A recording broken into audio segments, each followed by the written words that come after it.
Welcome back to 6 and 6, where we cover 6 stories from around the world in 6 minutes or less. With that said, start your timer.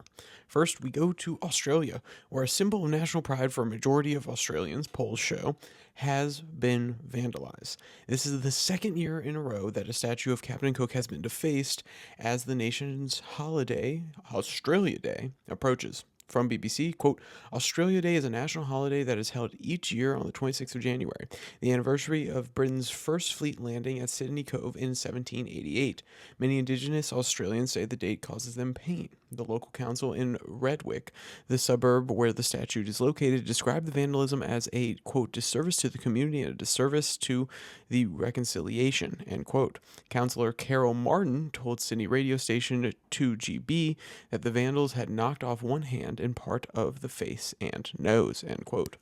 Meanwhile, in Europe, where the continent has begun to push back against President Donald Trump's bold claims about possibly purchasing Greenland. Directly from Reuters, quote, Greenland and Denmark have both publicly said the Arctic island is not for sale. The Greenland's Prime Minister, Mute Ingande, saying that his people should decide their own future. The European Union is not negotiating on Greenland. EU's foreign policy chief, Kaja Kallas, said on Monday, amid claims by U.S. President Donald Trump that the U.S. needs to control Greenland for security purposes. Quote, we are not negotiating on Greenland. Of course, we are supporting our member state, Denmark, and its autonomous region, Greenland, but we shouldn't go also into speculation about what ifs because this is not the situation right now, Kayas told reporters after an EU foreign ministers meeting, end quote. Next, we come to South America, where we return to a story that we covered less than a month ago. From BBC, for Margaret Charles, the new year started just as the old one ended, days filled with grief and no end to a mother's worst nightmare after her son's life was snatched away by a brutal murder.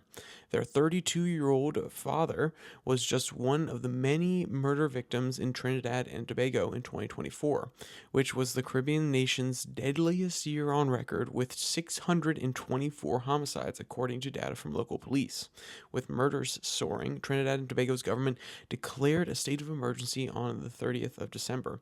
It was originally due to last 15 days, but as it was about to run out, Parliament voted to extend it further for 3 more months until mid-April. End quote. Across the Pacific in Africa, where the Democratic Republic of Congo has been dealing with rebel groups in various locations along its border. From Reuters, quote, a rebel alliance spearheaded by the ethnic Tutsis led M23 militia said it had seized the lakeside city of Goma with more than 2 million people habitating it, a hub for the displaced people and aid groups lying on the border with Rwanda, last occupied by M23 in 2012. M23 said earlier on Monday that it had taken control of the offices of Congo's national broadcaster in Goma, and 2 employees there confirmed the information. At a briefing in New York, the senior UN official in Congo, Bruno Lamarquez,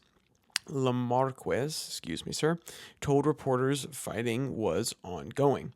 There's no question that there are Rwandan troops in Goma supporting the M23. UN peacekeeper Jean-Pierre Lecroix told reporters at the same live stream event. It is difficult to tell what exactly the numbers are. We'll come back to this if there are any updates throughout the course of the week or the month, end quote.